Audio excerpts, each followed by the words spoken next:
You're at Wallbounds? Kevin McKenna, a dispatcher for Long Beach Taxi, has 11 cars. But he says a year ago he had 19 cars, about a 50% drop in business due to an Uber epidemic. According to the Nassau County Taxi and Limousine Commission, while an Uber driver can drive a passenger from New York City to Long Island and vice versa, picking up a passenger in Nassau County and driving them to another point in Nassau is not allowed without the Nassau County TLC's authorization. And even though Uber drivers are allowed to drive residents and commuters from one point to another in New York City, it's illegal in the rest of the state. But in Long Beach, a city in Nassau County, Long Island, Uber drivers are doing it anyway. It's hurting the business and all the way down to the individual drivers that don't deserve it. These are guys that are trying to make an honest living in their own town. His boss, John Marcella, the owner of Long Beach Taxi, said he has lost 25 to 30% of his business due to Uber drivers, which currently operate illegally on Long Island. Long Beach Taxi gets business from their nightlife scene, which consists of a half a mile of bars in the city's West End. If I drove for Uber Monday through Friday and made a living, and I lived here in Long Beach, on a Friday night, if I was laying around watching TV and I had nothing to do, I'd jump into the cab and go down to the West End where the bars are and see if I could pick up a couple of extra dollars. That's what these guys are doing. And they're doing it in large numbers.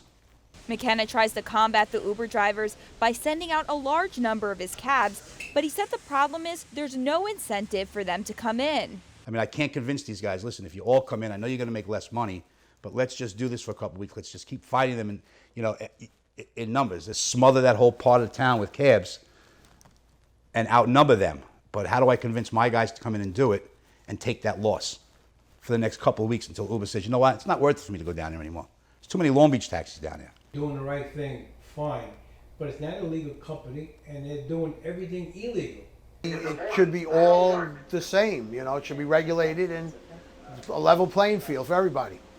I drive in Long Beach, I have to get fingerprinted, I have to get, the usual, the things, and Uber doesn't have to do anything.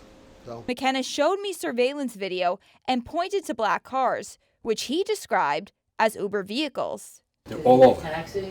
They're all over. 1:30 in the morning, people don't drive to the West End of Long Beach. It's just, too many cops, you're not driving too drunk. You got cabs, people leaving the bars, and Uber. It was never like that. There's another one. I wanted to see if Uber drivers were operating illegally in Long Beach, so I requested one myself. Guillermo was my Uber driver.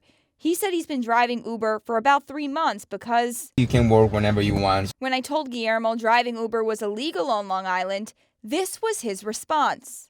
I didn't know that because for what I know, it was the Uber is in the 5 boroughs, plus Nassau County. I asked him if he still plans on driving Uber now that he knows it's illegal, and his answer? I'm from Long Island, so yeah. I called the Nassau County Taxi and Limousine Commission to see what they were doing about the issue. I have 7 investigators on staff who go out and enforce the rules and regulations of the Nassau County Taxi and Limousine Commission. They're out every day, going to, hot spots looking for illegal for-hire vehicle activity, which includes transportation network companies that might not be licensed. That can include what the industry calls bandit cabs who are operating just out of their car. The areas where you might normally see congregations of individuals, whether it's industrial parks, shopping malls, train stations, areas with a high concentration of bars or restaurants, concert venues, anywhere you might think that you might personally take a cab is where we try to be involved. May said part of the issue is New York City has been issuing Uber drivers licenses and registrations that they have then used to operate illegally in Nassau County. The TLC responded, quote, "The TLC has no jurisdictional authority outside of the 5 boroughs of New York City." In a statement from Uber, they responded, quote, "Currently there are inconsistent regulations across the state, and our goal is work with New York leaders on an approach that allows all New Yorkers to request an affordable, reliable, and safe ride at the touch of a button." Erica Jackson, NYC Biz.